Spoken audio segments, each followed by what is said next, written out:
The first thing Elara Vance noticed when she stepped into the Phoenix Project division was the smell. It was the sterile, cloying scent of burnt coffee and quiet desperation. It was the smell of a team that had given up.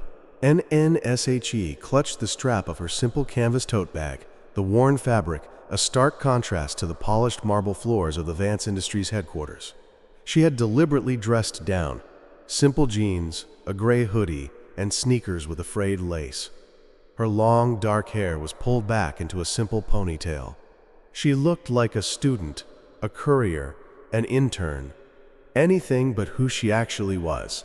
The new CEO and the woman who owned the entire building, NNFOR, the past 5 years, Elara had been running the company's European division, turning it into their most profitable branch. But she had done so from the shadows, a name on a memo, a voice on a conference call. No one here knew her face. That was her greatest advantage. NNTHE Phoenix Project was her late father's passion, a revolutionary tech initiative that was supposed to be the future of the company. But for the past 2 years, under the management of a man named Marcus Thorne, it had been hemorrhaging money, missing every deadline, and bleeding its best talent. The board wanted to shut it down. Elara had asked for 1 month to find out why it was failing before she made the final call. NNTHE receptionist, a young woman with a headset permanently attached to her ear, gave Elara a brief, dismissive glance. "Can I help you?" "Hi," Elara said with a small, nervous smile she'd practiced in the mirror. "I'm the new intern. I was told to report to Mr. Thorne." NNTHE receptionist sighed, pointing a pen down a long corridor. "He's in the main conference room. They're in the middle of a crisis, so good luck." Elara walked down the hallway, the sound of her sneakers silent on the plush carpet. She could hear a man's voice, loud and arrogant, booming from behind a glass wall. "Incompetence. That's what this is. I am surrounded by absolute, rank incompetence. Do you have any idea what's on the line here?" NNSHE paused at the entrance to the conference room. A man in a tailored $1,000 suit, Marcus Thorne, was pacing in front of a dozen demoralized-looking employees. His face was red, a vein pulsing in his temple. "I need solutions, people, not excuses," he roared. Elara took a deep breath and knocked softly on the doorframe. Marcus Thorne stopped his tirade and spun around. His eyes swept over her, taking in her cheap hoodie and sneakers with a look of utter contempt. "What?" he snapped. "Excuse me, Mr. Thorne," Elara said, her voice quiet and deliberately timid. I'm the new intern, Elara. The agency sent me." NNHE stared at her for a long, humiliating moment, as if her very presence was an insult. He then let out a short, humorless laugh. "An intern, of course. Just what I need. Another child to babysit." He turned to his team. "See? This is the board's solution to our problems. More cheap labor." NTHE team shifted uncomfortably, no one daring to meet her eyes. Marcus walked over to her, looking down his nose. "All right, Elara the intern, you want to be useful?" He gestured to a corner of the room where a mountain of dusty, disorganized boxes overflowed with old files and documents. "That is 15 years of archived project data. It's a complete mess. I want you to digitize every single page. Scan them, label them, organize them. It's a mind-numbingly boring job, but even an intern should be able to handle it." It was a dismissal, a demeaning task designed to get her out of his way, to bury her in irrelevant, forgotten paperwork. "And of course, Mr. Thorne," Elara said with a nod, her eyes betraying nothing. "I'll get started right away." NNHE smirked, satisfied, and turned his back on her, resuming his tirade against his team. Elara walked over to the corner and looked at the mountain of discarded history.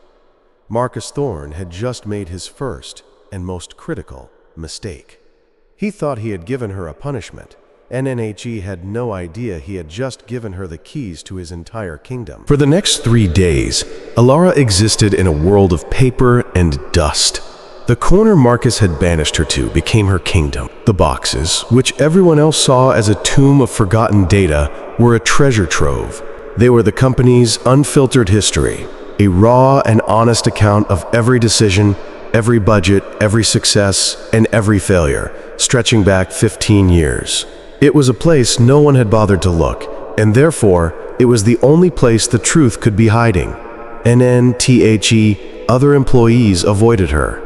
They saw her as a ghost, a non-entity in a gray hoodie, a temporary fixture they didn't need to acknowledge. They'd walk past her, their voices low as they complained about Marcus, about the impossible deadlines, about the project that was slowly sucking the life out of them. Elara listened to it all, her head bent over a scanner, her expression neutral. They had no idea they were giving daily intelligence briefings to their new CEO. Marcus Thorne never spoke to her again. He'd stride past her corner with an air of self-importance, occasionally barking at a subordinate, his presence a toxic cloud of arrogance and insecurity. He never once checked on her progress. To him, she was a piece of furniture, and the task he'd given her was nothing more than a way to keep her out of sight. On the fourth day, she found it. It was in a box from 2019, buried under a pile of redundant financial reports.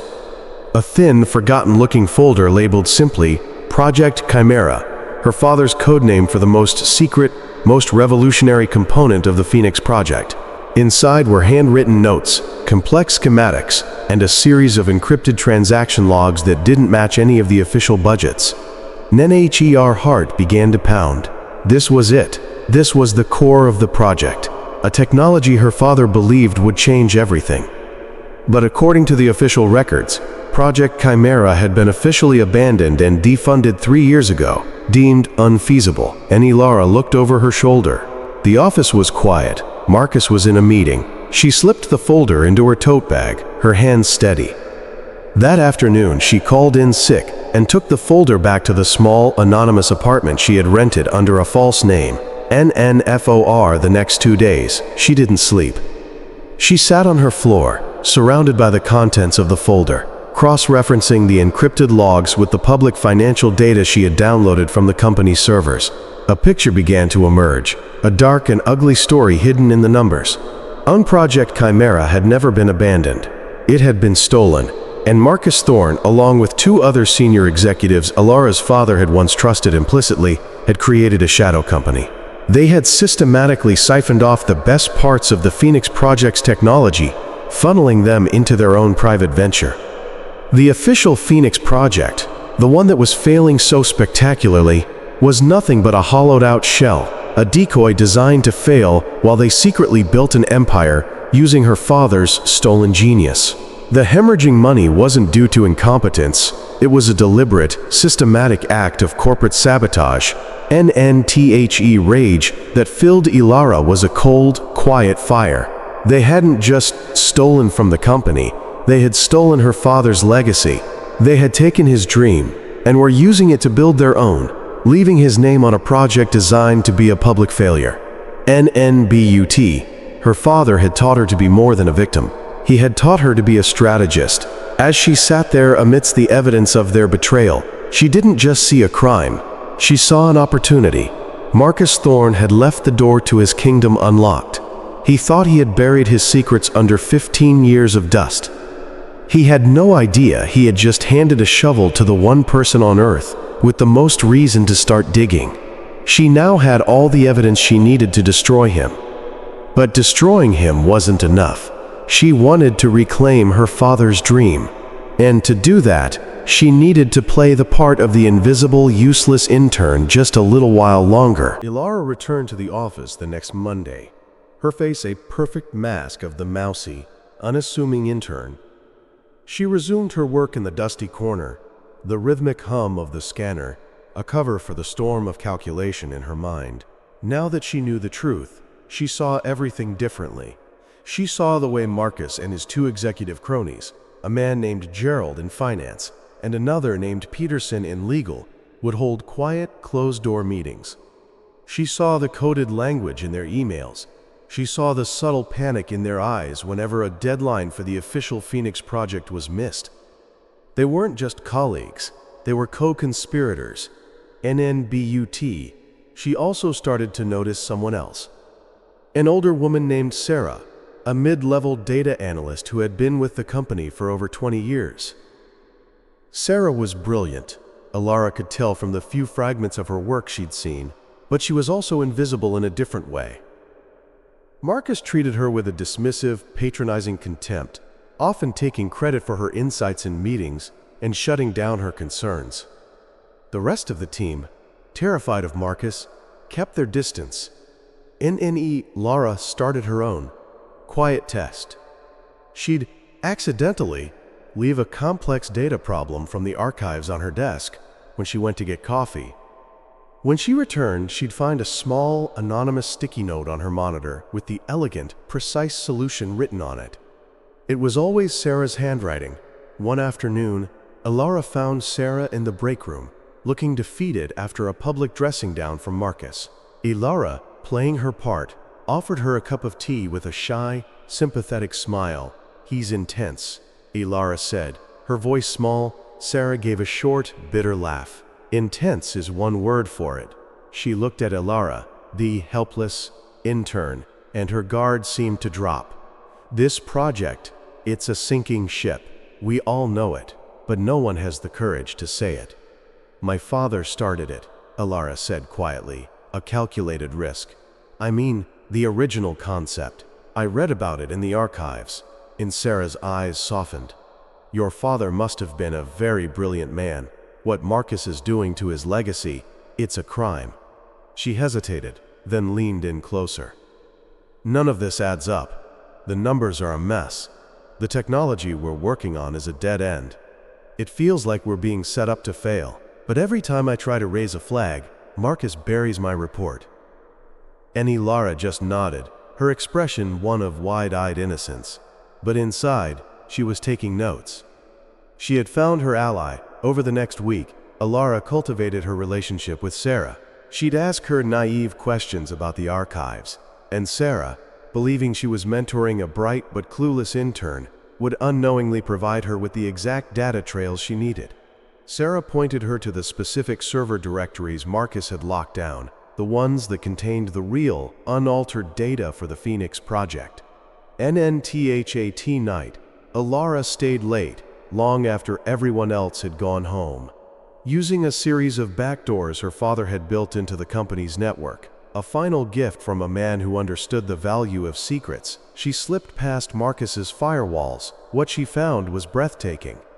It was the real project, not the hollowed-out decoy the team was working on, but the brilliant, revolutionary technology from Project Chimera, alive and evolving. Marcus and his team weren't just stealing the old tech, they were actively developing it, using Vance Industries' resources to build their own shadow empire. They were months away from launching a product that would make them billions, while leaving her father's company in ruins. NNSHE copied everything, every line of code, every financial projection, every secret email.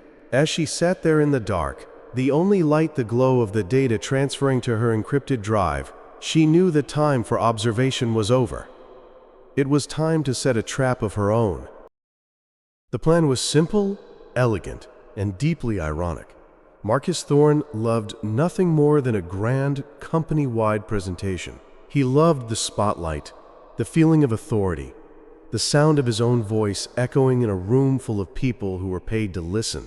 Elara decided to give him the biggest audience of his life. NNSHE spent the weekend crafting an anonymous email sent from a secure, untraceable server. It was an invitation sent to every single employee of Vance Industries, from the board of directors down to the mailroom staff. It promised a special, unscheduled presentation on the future of the Phoenix project, to be delivered by Marcus Thorne himself. To ensure maximum attendance, she included a tantalizing detail. A special performance-based bonus would be announced for all employees present. And Marcus, of course, knew nothing about it. Elara timed the email to go out at 7 a.m. Monday morning, just 2 hours before the presentation was scheduled to begin in the company's main auditorium. On Monday morning, the office was buzzing. People were confused, excited, and intrigued. Marcus Thorne arrived, completely oblivious, striding through the lobby with his usual air of arrogance. It was Sarah who first alerted him. "And Marcus," she said, her voice a mix of confusion and concern, as she showed him the invitation on her phone. "What is this presentation?" "No one told my team about it." Elara, watching from her dusty corner, saw the color drain from Marcus's face. He snatched the phone, his eyes scanning the email. A flicker of pure panic, then a quick recovery as his arrogance took over. He clearly assumed it was a power move from the board, a surprise inspection. He couldn't show weakness, and, of course, he blustered, handing the phone back. "It's a morale booster, a last-minute decision. Make sure your team is there." NNHE spent the next hour in a frantic storm, barking at his assistants, trying to cobble together a presentation that would make the failing project look like a rousing success. At 9 a.m., the auditorium was packed. Over 300 employees, including the entire board of directors who had flown in, summoned by the anonymous email's promise of a major announcement, settled into their seats. Elara slipped in through a side door and stood at the back, her gray hoodie making her invisible in the crowd. Marcus Thorne walked onto the stage, a forced, confident smile plastered on his face. He launched into his presentation, a masterpiece of corporate doublespeak, filled with meaningless buzzwords and misleading graphs. He painted a picture of a project on the verge of a breakthrough, a team of innovators pushing the boundaries of technology. Elara let him talk for exactly 15 minutes. Then, as he was in the middle of a sentence about synergistic innovation, she pressed a button on her phone. NNTHE massive screen behind Marcus flickered. His presentation vanished, replaced by something else. A single document. A bank statement from a shell corporation showing a transfer of $5 million from Vance Industries, authorized by Marcus Thorne, for consulting services. A confused murmur rippled through the audience. Marcus froze, his back to the screen, unsure what was happening. "We seem to be having a technical difficulty," he stammered. "There's no difficulty, Mr. Thorne." NNTHE voice, clear, calm, and amplified by the auditorium's sound system, came from the back of the room. Every head turned. Elara pulled down her hood and began to walk slowly down the center aisle. "And that is a bank statement from a company called Innovate Dynamics," she said, her voice echoing in the stunned silence. "A company you own. And that $5 million was the seed money for a project you've been building in secret, using technology stolen from this company." Marcus stared at her, his face a mask of pure, uncomprehending shock. Who the hell are you?" Elara didn't stop walking until she reached the front of the stage. She looked up at him, her eyes cold and clear. "My name is Elara Vance," she said. "I'm the new CEO, and you're fired." The silence in the auditorium was absolute, a collective gasp held in the air. Marcus Thorne stared down from the stage, his face white with shock, his mouth opening and closing like a fish out of water. The confident, arrogant manager who had dismissed Elara as a child to be babysat was now looking at the woman who owned his entire world's security. He finally managed to choke out, pointing a trembling finger at her. "Get her out of here. She's insane." NNTWO large security guards at the side of the stage took a hesitant step forward, their expressions a mixture of confusion and professional duty. "They don't work for you anymore, Marcus," Elara said, her voice echoing calmly through the microphone she had picked up from the lectern at the foot of the stage. As if on cue, the screen behind Marcus flickered again. This time, it showed the Project Chimera folder, the handwritten notes from Elara's father, the schematics, all laid out in high-resolution detail.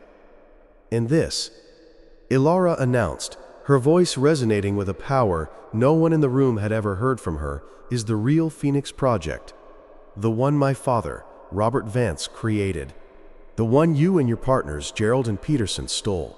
In the front row, two men in expensive suits, Gerald and Peterson, went rigid, their faces turning ashen. NNTHE screen shifted again, now displaying the encrypted transaction logs, perfectly decoded and laid out in a clear, damning flowchart.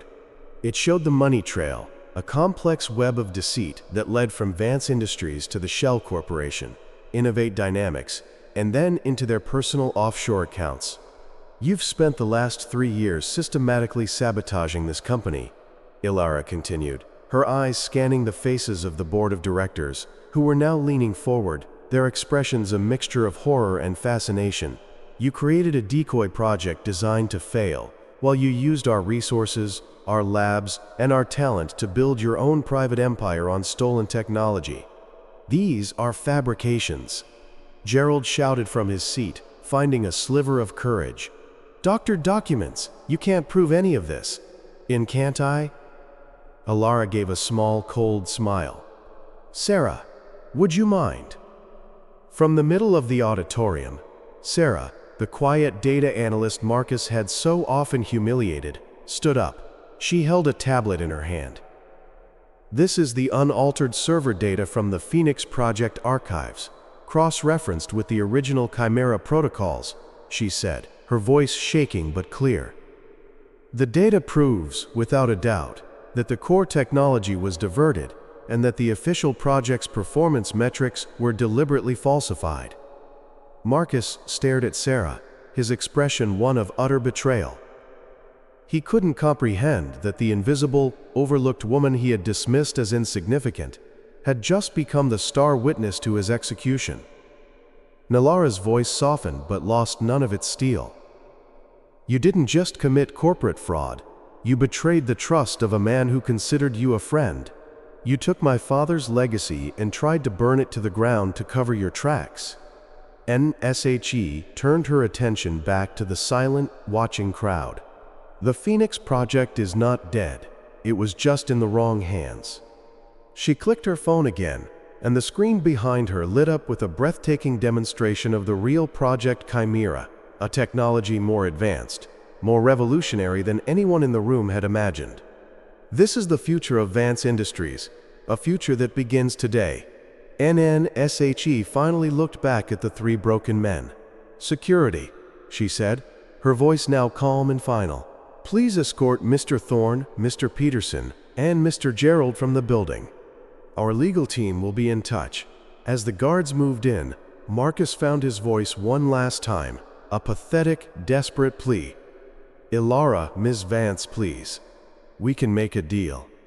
Lara looked at the man who had ordered her to sort his dusty, forgotten files. "The time for deals is over, Marcus," she said.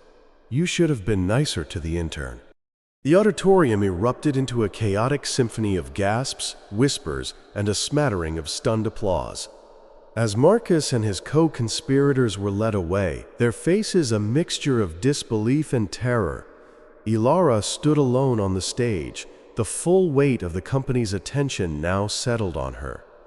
She wasn't just a mysterious newcomer anymore, she was the CEO, the heir, the woman who had just surgically removed a cancerous rot from the heart of the company in front of everyone. NNSHE took a deep breath, her eyes scanning the crowd until they found Sarah. The older woman was still standing, her tablet clutched to her chest, tears streaming down her face. Elara gave her a small, almost imperceptible nod, a silent acknowledgement that the real work was just beginning. NNTHE days that followed were a whirlwind of controlled chaos. Elara, with the full backing of a now galvanized board of directors, initiated a complete overhaul of the Phoenix Project division. The decoy project was scrapped immediately. The real Project Chimera, her father's brilliant stolen legacy, was brought out of the shadows. NNHER first official act as CEO was to call a meeting with the remaining members of the Phoenix Project team. They filed into the conference room cautiously, their faces a mixture of fear and hope. They were a team that had been demoralized, lied to, and professionally gaslit for years. They expected another tyrant. Instead, Elara walked in, not in a power suit, but in a simple blouse and slacks. She didn't stand at the head of the table. She took a seat among them. "My name is Elara Vance," she began, her voice quiet but firm. "And first, I want to apologize. For the last 2 years, The leadership of this company has failed you. You were given a broken project and told to fix it without being given the truth. That ends today." NNSHE spent the next hour walking them through the real Project Chimera, her father's original vision. As she spoke, she saw the lights come back on in their eyes. The weary resignation was replaced by a flicker of excitement, of intellectual curiosity, of the passion for innovation that had drawn them to Vance Industries in the first place. "But I can't do this alone," she concluded, looking around the table. "This project needs a leader who understands its soul, someone who fought for the truth even when no one was listening." She turned her gaze to the end of the table. "Sarah, I'm promoting you to division head of the Phoenix Project, effective immediately." Sarah stared at her, speechless. The entire room broke into spontaneous, heartfelt applause. It was more than just a promotion. It was a restoration. It was a clear signal to everyone at Vance Industries that the era of arrogant, credit-stealing managers was over. The era of the quiet, brilliant, and overlooked was just beginning. NNE, Lara, and Sarah became a formidable team. They worked day and night, rebuilding the project from the ground up. Elara handled the corporate strategy, securing the budget, clearing the political hurdles, and shielding the team from boardroom interference. Sarah, finally empowered, led the technical team with a brilliance that had been suppressed for years. She was a natural leader, empathetic and decisive, earning the fierce loyalty of a team that would have followed her anywhere. Elara, the intern, was now a constant presence in the division, but not as an intimidating CEO. She was on the floor, listening, learning, asking questions, her hoodie and sneakers becoming a familiar sight. She remembered the names of her employees, children. She knew who liked their coffee black and who was a dog person. She was rebuilding not just a project, but a culture, one small act of genuine connection at a time. She was proving that a leader didn't have to roar to be heard. 6 months later, the Phoenix Project Division was unrecognizable. The scent of burnt coffee and desperation had been replaced by the energetic buzz of innovation and the aroma of fresh whiteboard markers. The cubicles, once silent, fearful spaces, were now hubs of collaborative chaos. Laughter echoed in the hallways.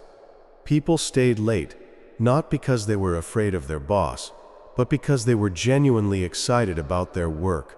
Lara had kept her promise. She had given them back her father's dream, and in return, they were giving her everything they had. NNTHE day of the official relaunch of Project Chimera arrived. The presentation was scheduled for the same auditorium where Marcus Thorne had met his downfall. This time, there were no anonymous emails, no surprises. The entire company, the board, and even tech journalists had been invited. The room was packed, a standing room only crowd, buzzing with anticipation. This time, Elara Vance walked onto the stage, not from the back of the room, but from the wings. She wore a simple, elegant, dark blue dress, a quiet statement of power. She was no longer hiding. 6 months ago, she began, her voice calm and clear, echoing through the silent auditorium. "I stood in this room and made a promise. I promised to restore the legacy of a project that had been left to die. I promised to rebuild a culture that had been broken by fear and deceit. But I am not the one who did the work." NSHE paused, turning to the side of the stage. The real work was done by the brilliant, dedicated team who never gave up hope, even when they were set up to fail. It was done by a leader who understood the soul of this project because she had protected it in silence for years. She smiled. "Please welcome the division head of Project Chimera, Sarah." A wave of applause, genuine and thunderous, swept through the room as Sarah walked onto the stage. She was a new woman. The timid, overlooked analyst was gone. In her place stood a confident, poised leader, her eyes shining with a brilliance that had been there all along, just waiting for a chance to be seen. NNFOR the next hour, Sarah commanded the stage. She presented the new Project Chimera with a passion and clarity that left the audience spellbound.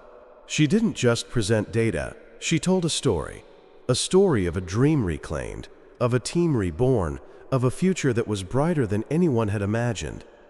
When she finished, the auditorium was silent for a beat, a collective moment of awe. Then, the applause began. It wasn't the shocked, uncertain applause from 6 months ago. It was a roar, a standing ovation that went on and on, a testament to a victory that was more than just corporate success. It was a human triumph. As the applause washed over them, Elara stepped forward and stood beside Sarah. They didn't speak. They just shared a look of mutual respect, of shared struggle, of a quiet, powerful partnership that had taken a broken legacy and made it whole again. The intern and the analyst, the two invisible women, were now the two most powerful figures in the room. 1 year later, Vance Industries was the darling of the tech world. Project Chimera had launched to universal acclaim, shattering all market expectations and positioning the company not just as a competitor, but as a visionary leader.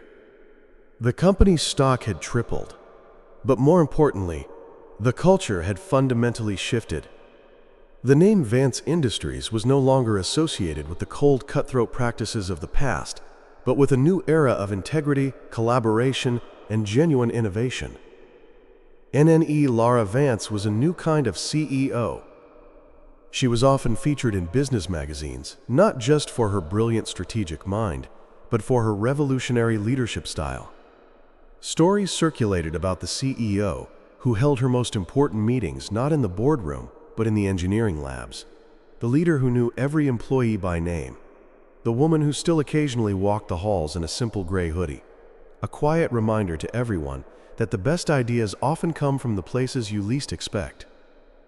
And Sarah, as the head of the Chimera division, had become a legend in her own right.